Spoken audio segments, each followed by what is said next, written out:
un instant la suite de...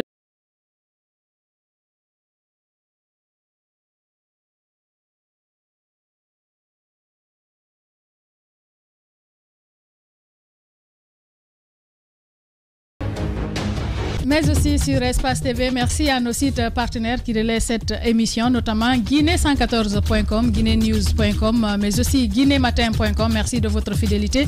Merci de nous écouter à Kouroussa, donc sur Djoliba FM, et à Farana sur Bambou FM. Merci de votre fidélité.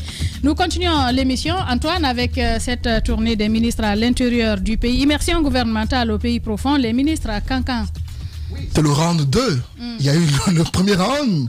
Il y a eu le premier épisode de la série qui a pour titre Tournée gouvernementale.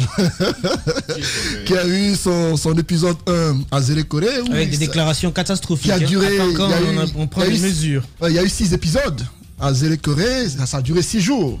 On a vu cette tournée qui a abouti par des visites dans des services et tout cela. On a vu les révélations faites par Ousmane Gawal par rapport à des services à l'intérieur du pays qui ne répondaient à aucune norme. Il ne fonctionnait pratiquement pas. On a largement constaté que l'État était absent. C'est connu. L'État est absent à l'intérieur du pays, ce qui est inadmissible. Parce qu'à part Conakry, il y a au moins des villes à l'intérieur qui auraient dû ressembler à Conakry.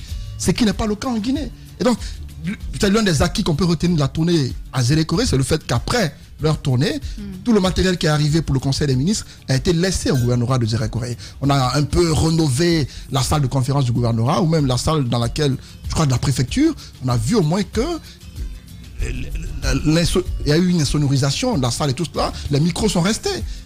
Ils ont promis prendre soin de ces matériels. Quand on parle du gouvernement, on parle de laisser des micros. Justement, et l'autre promesse, c'est qu'ils vont revenir dans les jours à venir. Donc tu penses que l'ambition du gouvernement, c'est de laisser des micros, c'est ça? Non, mais bon, c'est l'un des acquis qu'on peut retenir. Ça a été immédiat. Voilà. Ça a été immédiat.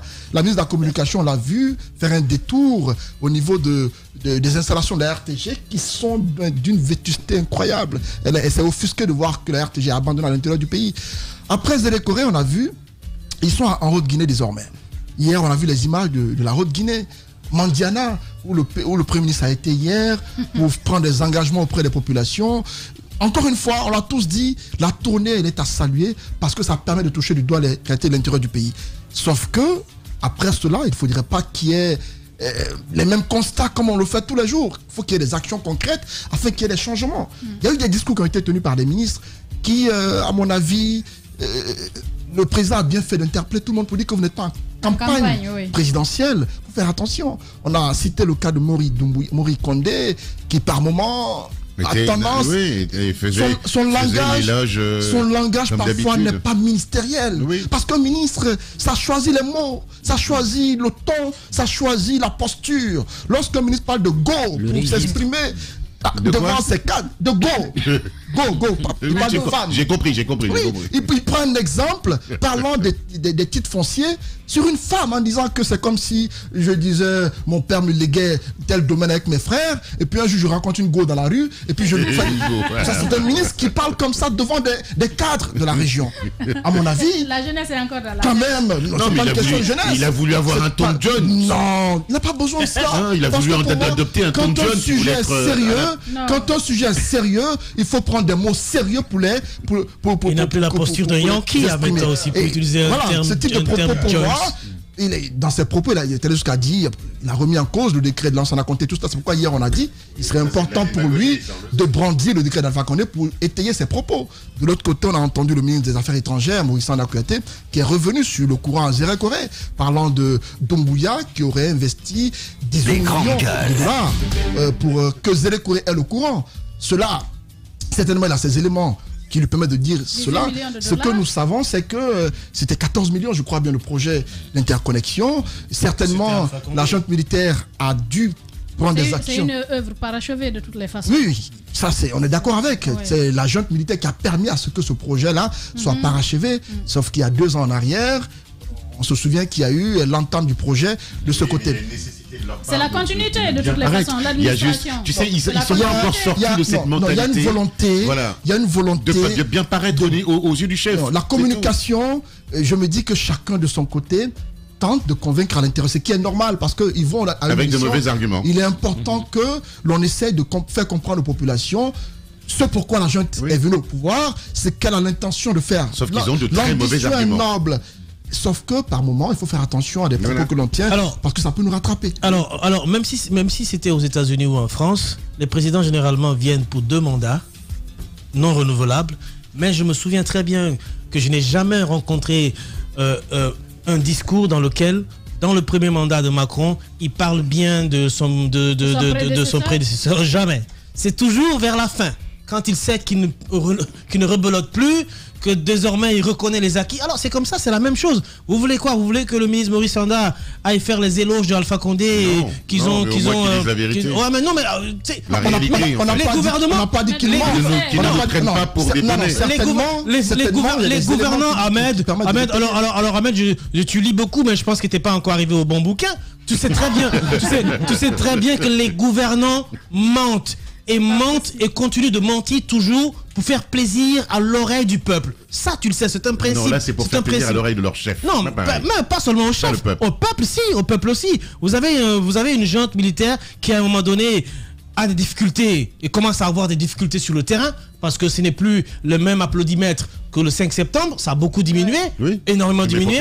Ils sont désormais dans une posture, non seulement une campagne voilée, pas une campagne présidentielle, mais une campagne d'adoubement du peuple, une campagne de redorer l'image de sa propre image près du peuple, une campagne de séduction, si vous voulez, pour utiliser le bon terme, du peuple. C'est tout à fait normal et c'est une continuité. Maintenant, si Alpha Condé avait mis en place des projets qu'il n'a pas parachevé et que Doumbouya vient les parachever, vous voulez qu'ils disent ouais, mais j'ai parachevé le projet du professeur Alpha Condé? Il ne le dira pas, personne ne le dira. On dira toujours sous la houlette du président, la transition, c'est comme ça. Voilà, nous avons réussi à faire ceci, cela. Ça, c'est une façon de draguer le peuple. C'est une façon de te draguer. Et d'ailleurs, ils ont tellement réussi à te draguer que désormais, tu devenir un de leurs grands soutiens. Donc, tu as vu? Donc, c'est un peu le principe. Le principe, c'est d'attirer des gens comme toi. Et donc, pour le faire, oui. C'est pas le bon discours. Ils n'ont pas le bon discours. Ils ont déjà fait, Madame Hiro, ils n'ont vraiment pas le bon discours. Donc, aujourd'hui, ce que je veux dire, pour moi, c'est que c'est une bonne chose. Arrête avec ça. Permets-moi de terminer, c'est une bonne chose. Je veux qu'elle retire ça. Arrête de dire que je les supporte. Arrête. Est-ce que moi, j'ai une seule fois dit ici que tu soutiens l'UMDG? Jamais.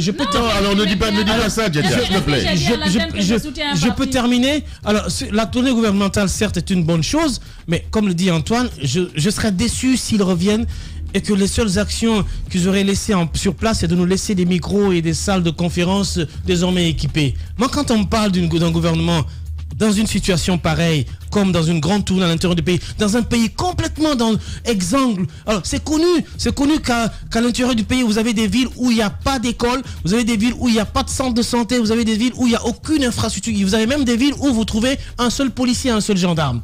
C'est en Guinée, vous trouvez ça.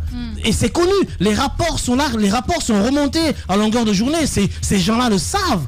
Ils sont dans une autre démarche. Une démarche de proximité avec le peuple, certes. Mais une démarche qui, pour moi, au retour, doit avoir une seule sanction, c'est de faire en sorte que l'investissement revienne là où il faut et que des écoles soient désormais construites. C'est pour ça que le président de la République leur a dit, il dit faites attention, ne faites pas de promesses, parce que l'émotion peut leur envoyer à dire du n'importe quoi, à promettre des choses et après ça les rattrape. Il leur a dit vous n'êtes pas en campagne, ne faites pas des promesses. Donc pour moi, d'ailleurs, la déclaration du Premier ministre Azéré Kouré qui a fait le tollé, et d'autres ministres aussi, ça a fait le tollé, il a fallu que le président sorte et leur mette à leur place, et désormais à Cancan, vous voyez, il y a moins de déclarations, il y a moins de discours.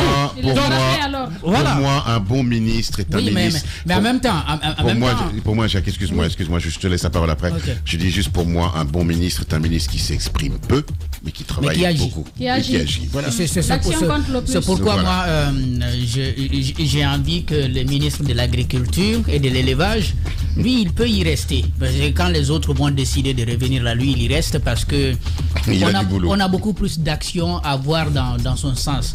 Moi, j'aime pas voir un ministre de ce secteur qui parle.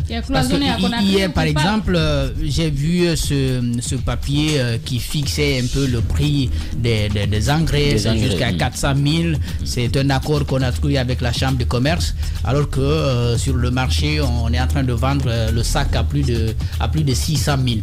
Aujourd'hui, au-delà de l'achat d'engrais, même sous Alpha Condé, c'était déjà le cas, il n'y a pas de plan véritable, un plan de développement agricole qui soit accompagné, n'est-ce pas, par le gouvernement. Si on pouvait aller sur ce plan-là. Parce qu'aujourd'hui, tout ce qui fait peur aux Guinéens, c'est de voir que même pour le riz, on est obligé d'attendre que cela vienne de l'étranger. Si nous ne sommes pas autosuffisants à l'interne, nos difficultés vont continuer. Aujourd'hui, si la Russie est capable de tenir tête à toute l'Europe, c'est à cause de l'agriculture. Hein. Rien d'autre. L'investissement local, il s'est véritablement préparé aujourd'hui. Il a des céréales qui lui permettent de vivre. Même avec les sanctions. Et l'Europe dépend du gaz. Le gaz aussi. Exactement. Donc je crois que véritablement notre travail dans les années à venir doit porter sur cela que de continuer à compter sur les aides qui doivent venir d'ailleurs. Les aides ne peuvent pas nous développer. À venir donc dans la troisième partie de l'émission Les Grandes Gueules, nous partirons du côté de Diandian. Nous recevrons nos invités ici en studio pour parler de leurs conditions de vie et de travail. Bienvenue à tous si c'est maintenant que vous nous rejoignez sur Espace TV. Il se passe dans la vie politique tant d'événements inattendus, bizarres, que la Guinée paraît fumer la moquette. Chez les GG, la politique